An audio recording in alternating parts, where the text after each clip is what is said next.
People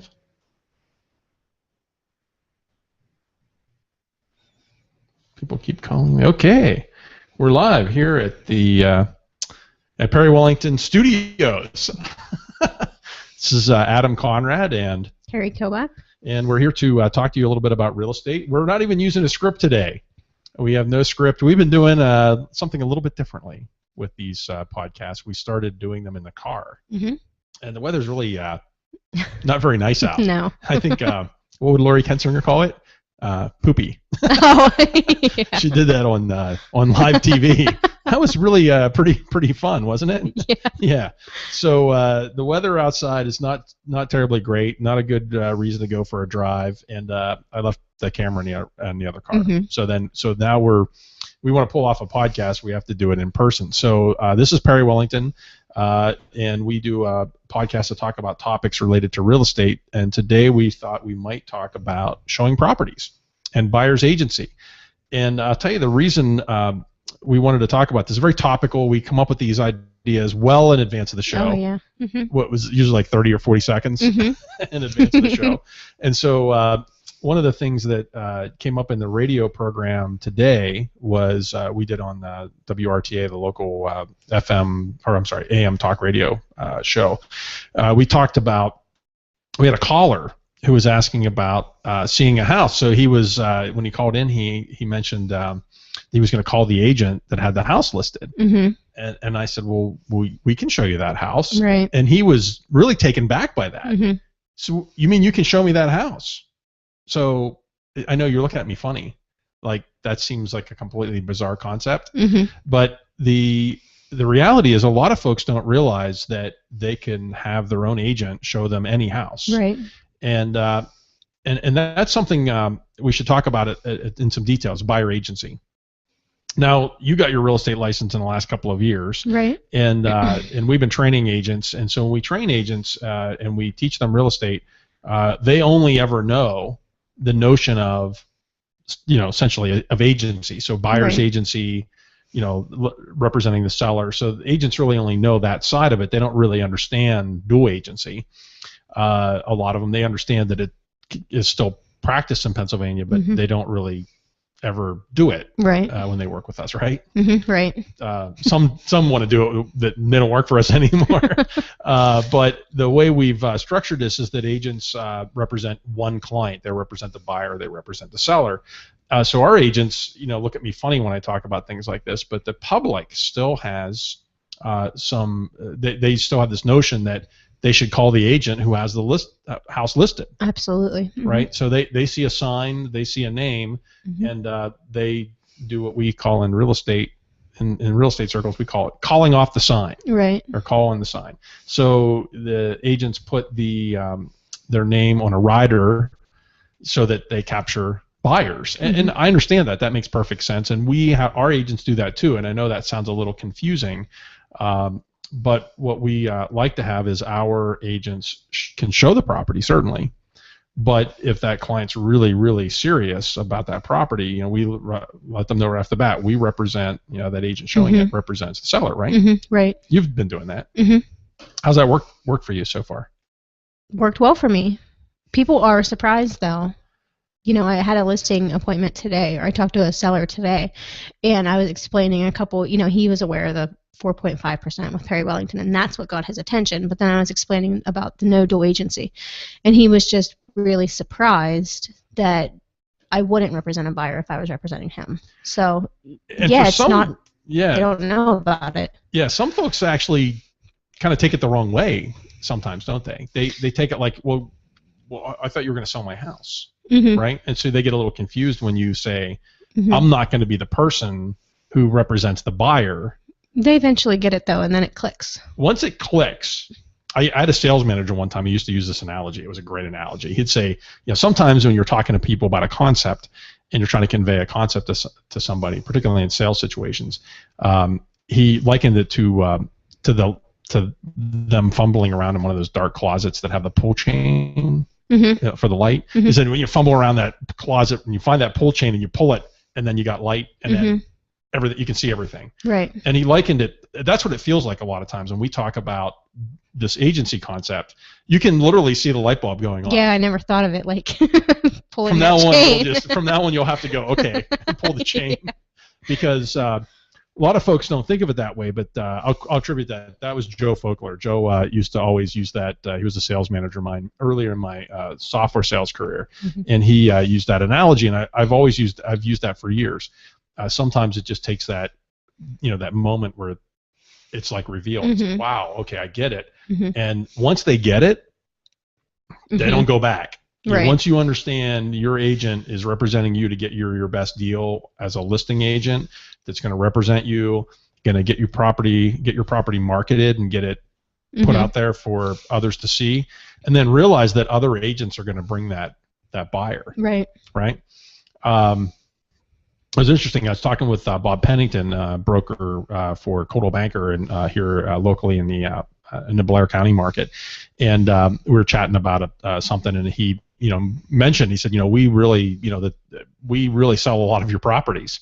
He was making a point. He's like, look, he said, I think we probably sell more of your properties than probably any other broker. Right. And I have to check that stat, but I'd have to anecdotally agree. I said, I think the Coldwell Banker locally in our town here, they really do sell a lot of our properties. So they sell a lot of properties, period. I mean, they do a really good job. So we're excited that the way this business works, it's a co-op. It's a cooperative, and anybody who's hung out at the Grange knows what a co-op is, right? So a co-op's basically, everybody goes together and buys equipment, and then that's available for everybody to use.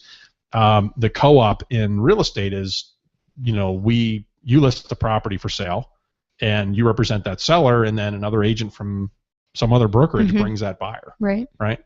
You had any trouble with anybody bringing a buyer? No. They get sold, don't they? They do. Yeah, because you know what happens? Today, the buyer knows everything. They do. They know. Seriously, they know a lot of stuff. They do. And I think it's sometimes they know more than us. Well, yeah, they do. I mean, just last week I had a buyer call me and say, hey, I just saw this property came up, and it's like, I didn't see it. So I got to hurry up. Right, they're calling you, telling you, hey, this just got listed. Yeah, You're like, I want to go see this. I always play that. Oh, yeah, I did just see. Yeah, that just, and I'm like searching the hot sheet. Like, God forbid you haven't looked for a couple of hours. Yeah, oh, you mean I'm not, it's like you want to be wired to maybe you get a jolt every time there's a new property. Well, I think they think if you have them set up for the auto notifications for what they're looking for, like you're actually sending that email to them. Yes. So. Well, that's good. We'll let them think that. Yeah. So maybe we set up these say. automatic. Well, this is real estate demystified, right? So, we set up these searches that automatically alert. I should talk about that for a second. You set up a search and it tells them. Yeah. We set up a search based on their search criteria, area, price range. I usually just keep it really basic, area and price range, so they get everything. And then, and it sends them an email. I think it scans the system like once an hour or every couple of hours and sends out an email. Yeah. And some people get a lot of emails. Right. So area for us, the system uses area, but area really means school district. School district. Yeah. Yep. School district. So it actually is going to scan by school district because that's what a lot of people look by. Because for a couple of reasons, not just because they are concerned about where they're sending their kids to school, but because the taxes are driven a lot by school district. Yeah, you can get new listings, back on the market from pending, miscellaneous changes, and price changes. Yeah. So these automatic searches alert the buyer to the fact, and they go out and they look right away. And we can actually see, there's a back-end system that the buyers don't get to see. We can actually go in and see these automatic searches that we're sending them. Do they actually look at them? Do they open those links and check them? And so you can tell whether your buyer is very passive or whether they're very aggressive. Or if they looked at it like 52 times. Right. Yeah. So they keep going back to the same one. And that's within the software within the multiple listing service. And then we have some other software that's the back end for our website at Perry Wellington. So we can actually see, a lot of times when people contact us, we can actually see what were they searching for. Okay. And not only what were they searching for, but what did they look at last, which is kind of nice. So you can see, oh, they've been looking at these types of houses. So you can help create a search for them that's relevant to their taste. Okay. I know some people will be spooked out by that, be like, "Oh man, that sounds like Big Brother, man. You're like, you like know what I'm looking for." No, we're not. We don't know that, but we do. It helps us understand better what the client is selecting, and that's really, I think, an important piece of what's happening out there. The client has really changed the role. The client's taken on more of the role of the agent because they're doing the sorting and selecting now. The agents aren't. We're not. I mean, I don't want to speak for all agents, but I think a lot of agents are now in the capacity that, or in the situation where we're not sorting and selecting all the listings. We'll put up an automatic search, but we're not hand picking, these listings for people. Well, and that search is for any house that goes on the market, not just my house or Perry Wellington house, any house that goes on the market. Right. And that meets that criteria. So. Right. Yeah. So when you list a house, you can be pretty confident that your buyer is being exposed to those properties. So you're not relying on the agent suggesting that. And frankly, I'm just going to deal with something. I'm just going to get it right out there on the table. And that's that, when we started Perry Wellington, there were some people that said there was some rumor and innuendo, and I'm not saying agents said this, but there was some comments made that agents wouldn't show our houses because we're paying less commission. And I think that's still the case. I still think that there's some people that repeat that phrase, and I'm not going to whip any rocks, but I'm just going to say, I'm just going to get it out there because let's just deal with it. There's a couple of components people need to understand, and that's when we charge 4.5%, that commission is being split 4 ways. Right. So it's being split with the brokers, the 2 brokers, and the 2 agents, the agent who listed it and the agent who sold it. Right. So the listing broker, the listing agent, the selling agent, and the selling broker. Right. It's being split 4 ways. So the actual amount that's being split, if you compared it to just say 6% versus 4.5%, the amount that's being split down to it gets split down to the agent level isn't really a lot of money. Right. I mean, you can do the math at home. We're not going to make this this isn't a math. Thank goodness. Podcast. I'd be the wrong person to have on it. Yeah. So the bottom line is, and the other thing when you take into account the fact that the price of houses have gone up so much. I mean, if you're splitting hairs on a house at $50,000 or $80,000, but you get, and I know that when the commission rate is less, there's less money to split around, but what agent? You figure we cooperate almost all the time at 2.25%. So 2.25%, half of the 4.5% is going to the other side of the. So we list it, we keep 2.25%, we give the other side at least 2.25%, sometimes 2.5%, right? So what agent's going to turn that down? Is somebody going to literally say, you're not paying me enough to show this house or sell this house? That just, I'm not saying that people might not think it, but what agent's going to tell us? So you're the consumer, you come to an agent and say, oh, I saw this house, I'd like to see it. It's a Perry Wellington house. And the agent says, oh, no, I'm not going to show you that house. Right. What's going to happen then? Right. What's that buyer going to do? It doesn't seem like somebody you could really trust a whole lot. Well, there's your that best piece. Interest yeah. First of all, if you're representing the buyer, you've just breached your fiduciary responsibility to the buyer, which is a violation of real estate law in Pennsylvania. You violated the code of ethics of realtors, which is a whole other issue. But that's just bad business too. I mean, what's that buyer going to do? Right. The buyer not only is going to be a little torqued off about the fact you didn't show it, the buyer's then going to say, I'll just call Perry Wellington. Yeah, I don't think I would use that. I don't think I would use that agent if they didn't show me what I wanted to see. I think most clients would say, gee, who are you working for here? Yeah, because there's 100, 200 some other agents in this MLS that can show it to me. Right. So again, I'm not whipping rocks and accusing anybody of anything here, but I am getting it out there because we hear little rumblings every now and again that somebody's not showing a house, or they say they won't show a house, or maybe it's just a fear that a client has when they go to list a house with us. They say, I have this in the back of my mind. Well, maybe it's my own thought. Right. That maybe some people won't show my house if I pay this reduced commission rate. And hundreds and hundreds of transactions. I was actually going to add them up. I think we're well over 500 transactions now as a brokerage, well over. And I'm going to add up how much money we've saved people on 4.5% versus. Be interesting to know. What if they had paid 6% instead? I know back at the end of the year last year, I was quoting well over $250,000. That's real money. I don't know about you, but sure is. I could use that kind of money. It's more than walking around money, that's for sure. So that's quite a few dollars, and for somebody for an agent to turn down a commission is one thing, but to turn down a client and say, I'm not going to show you a house is, I don't think speaks well for agents. I think any agent that does that really does damage to the profession. If you think about it. So even suggesting it, I think, does damage to our profession. Again, we're not saying it's happening. I'm not saying it's happening. We're not saying anybody's doing it. No shenanigans. But just thought I'd get that out there because when you talk about showing houses. Well, I had a listing that the person, it wasn't a thought they came up with on their own, but they came back to me and said, somebody at work said, if your commission's only 4.5%, do you not think that someone else, do you think it's not being shown because you're not paying as much commission? Right. And I had to set them straight and explained everything to them, and then they were like, oh yeah, no, that doesn't make any sense. Right. Yeah, because I think if you, well, let's face it, we have plenty of people, and I'll use my next door neighbor, my old next door neighbor. They're not old, but my next door neighbor that used to be my next door neighbor. So when I lived next door to them, they put their house on the market with me. I'm so happy to say. And it sold in a week.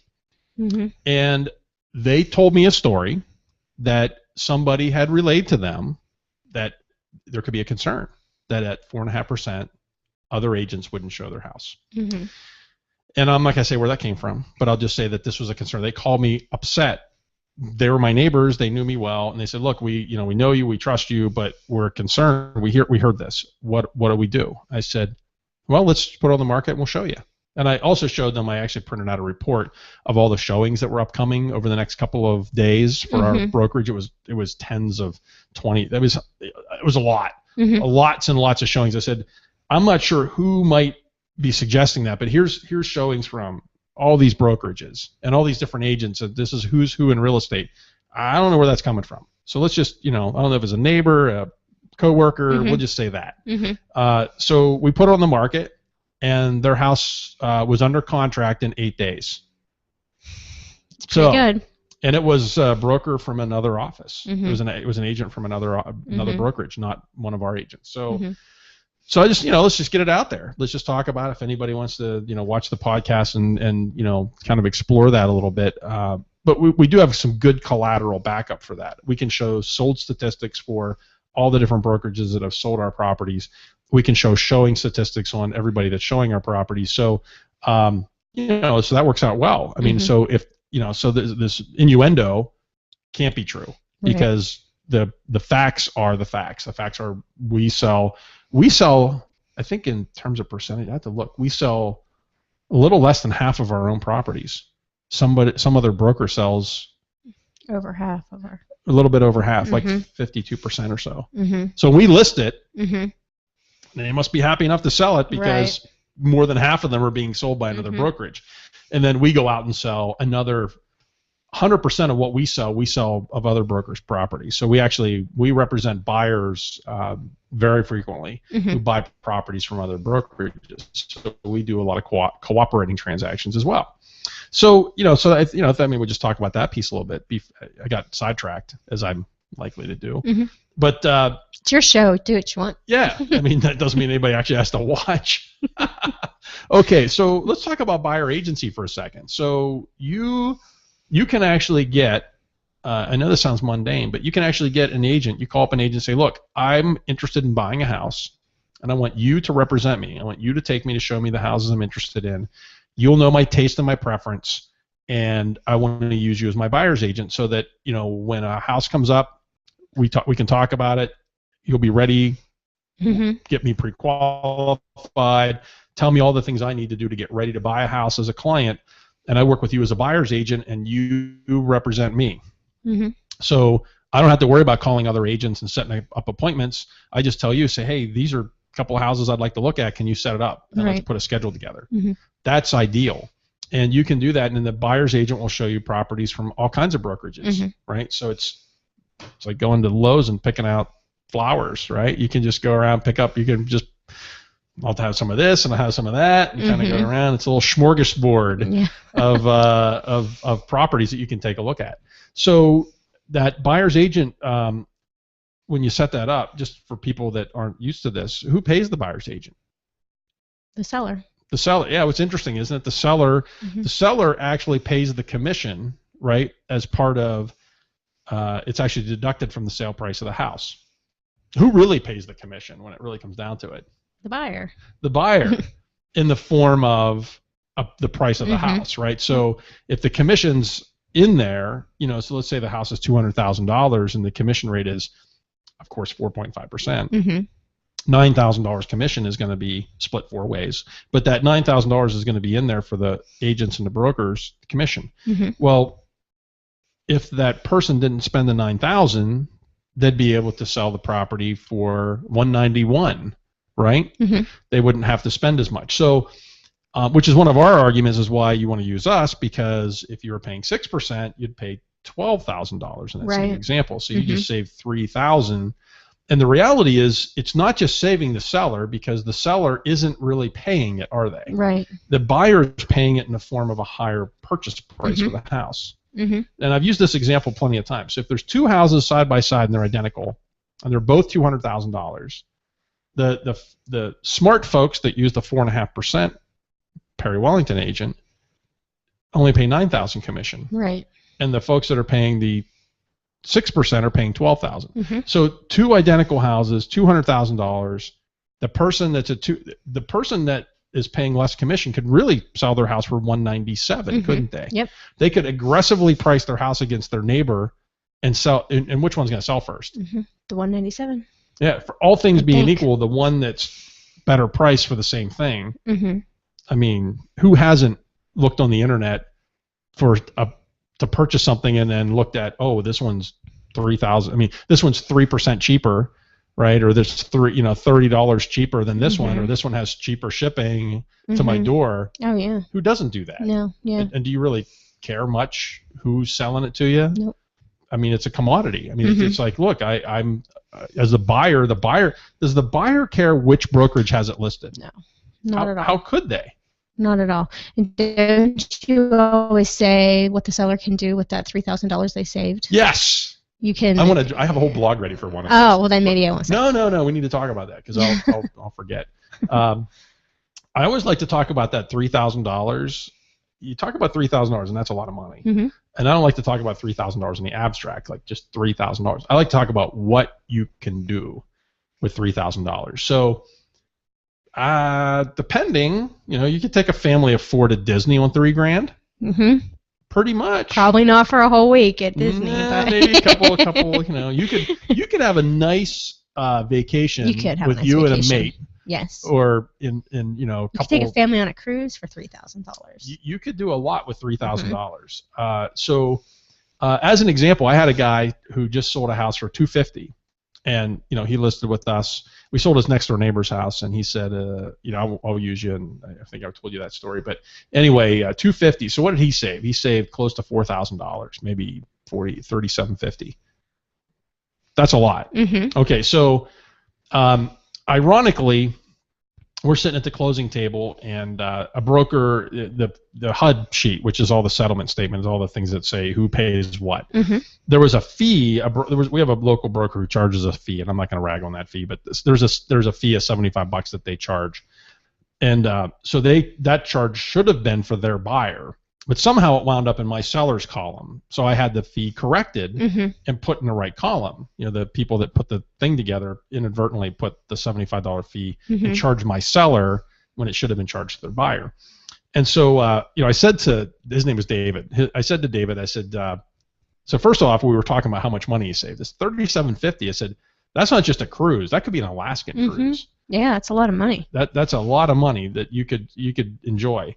And then the $75 thing I caught and corrected, and I said, $75. He said, that's great. He said, that's dinner. I said, so dinner and a cruise. Yeah.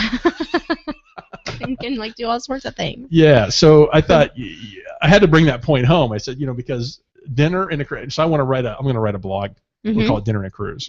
But that's, $75. That's, you can go to the Outback and have, bloomin' onion and a couple of frosty cold root beers. Yeah, my husband and I went to the Phoenix, and our bill was not So you can go and have a really nice meal around here for $75. You think about it. You can have a memory for $75, and so we don't charge those kind of fees. But I thought I'm glad I caught that fee and put it in his correct column. Ironically, you had the same thing happen on the same day, didn't you? Yes, I did. Yeah, I remember that because I pointed that out because I was like, hey, that just happened to me today, and it happened to you on the exact same day. They put the number in the wrong column, which is fine. We caught it and got it corrected, but.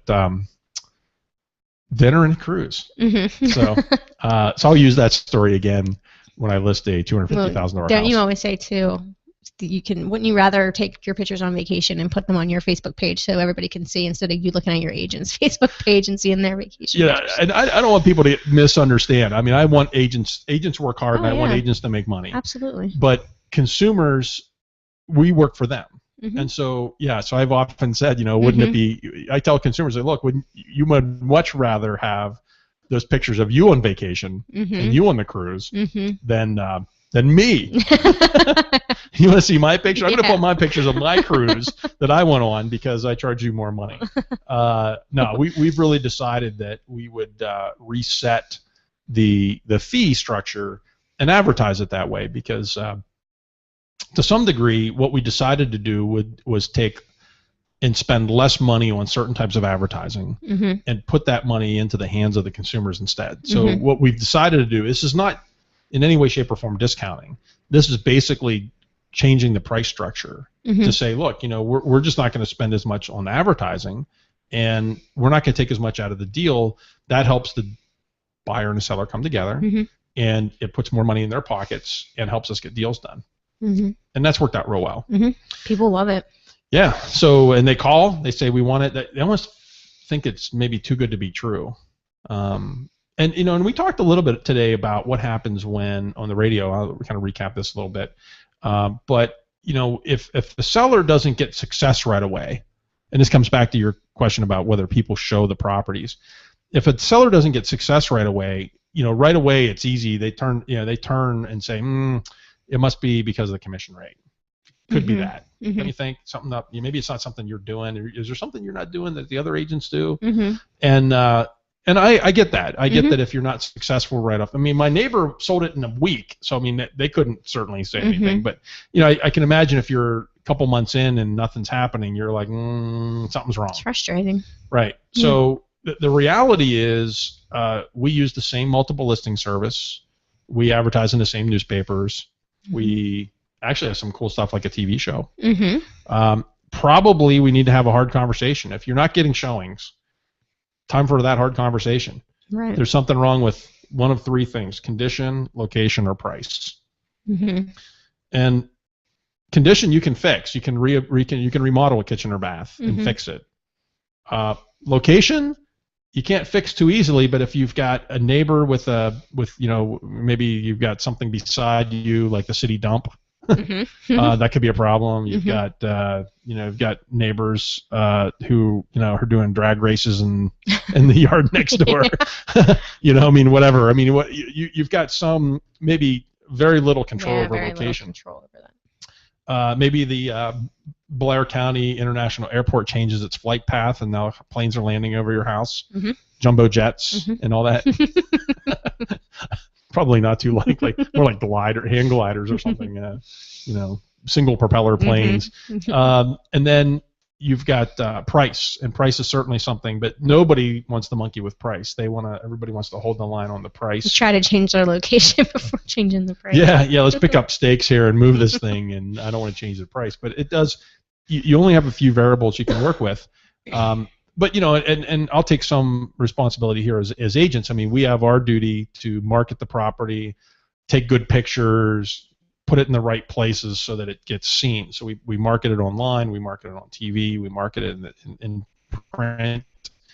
I'm less bullish on print. I mean, we've talked about print over and over. I remind people about the time we had a misprint in the Altoona Mirror. And we had a house that was priced for $199. I didn't hear that till the other day. That's that was a good story. We should do that again just for fun. Of course, somebody will probably whose house are you gonna do that to? Yeah, so we had a house that inadvertently it was advertised. It was the price was $199, but it was advertised at $99,000, and we just missed a 1 and we didn't catch it in the proof, and it went out there, and the seller called. Mm-hmm. They were upset that that was a misprint. Sure. But we didn't have a single buyer call and say, hey, I want to see this house that's $99,000. This was well over a year ago. I didn't make a big deal about it at the time because I really didn't like to admit that we had a misprint. Right. But in hindsight, it illustrates that the paper isn't generating buyer leads. No. It is important for us or sellers. We keep advertising in the paper because sellers like to see their house advertised. But if you're watching this podcast, you probably know by now that we don't really think that it's doing a whole lot. The podcast watchers probably don't really look in the paper to buy a house. Ask, we should start surveying all the buyers and point out like where did they find out about the house? Yeah, you mentioned about that. I think that's a good idea. It's going to be online for sure. Do they even subscribe to the paper? Right? Do they even see the paper? I had one person called me once and said, I saw this house in the real estate book. I want to go look at it. And then they bought it. Really? Wow. That makes me feel better about my my investment in those books. That's the only time someone has called me and commented about found something in print advertising, and then it was actually still available. Right. And we went and then he bought it. Well, and you point out the still available because till some of those books get printed, we put those together weeks in advance and they hit the newsstands 2-3 weeks later. It's a lag till we put that together. This house must have just got in when it was just listed because it wasn't on the market for very long. Okay. That was just the easiest. That was the easiest. That was a very easy transaction. So like now everybody thinks real estate agents, we're just waiting by the phone. Checks are rolling in. Oh, yeah. You send me a check and I'll cash it. That's it's split 4 ways. Yeah, Don't forget that. We're pretty good with that. So you said that's our new motto. You send me checks, I'll cash them. Right? That's pretty much the way it is? Oh yeah. Yeah, that's it. That's so you want to get a job in real estate, start taking classes because boy, this is easy. Not so much. It's a lot of work. Real estate is, and I'll tell you, if we do everything that we do contingent, it's all at risk. So if your house doesn't sell, I mean that's one of the things that's always been interesting is we're on the same side as the seller. So when we're selling the house, we don't get a payday unless your house sells. So why wouldn't we do everything we can? You can't spend that paycheck until you're actually at the closing table and you walk away with it. Yeah, so we do everything we can to get that house sold. We're in it with you because our fee is contingent. We don't Everyone get paid. Everyone has the same goal. I think sometimes people lose track of that, but everyone has the same goal. Right, which is one of the reasons why we don't let our just circle back to kind of wrap up. Which is one of the reasons why we don't let our agents who represent the seller, who list the property, we don't let those agents also represent the buyer, because it's very important that we get the seller what they're wishing or what they're wanting, and that's their best price, and represent them through the transaction so we can give them advice. If there's a buyer who is asking for changes based on inspections and they want concessions and things like that, we represent that seller. So we're in your side. We're in your corner of the ring, right? Think of it like a boxing match, right?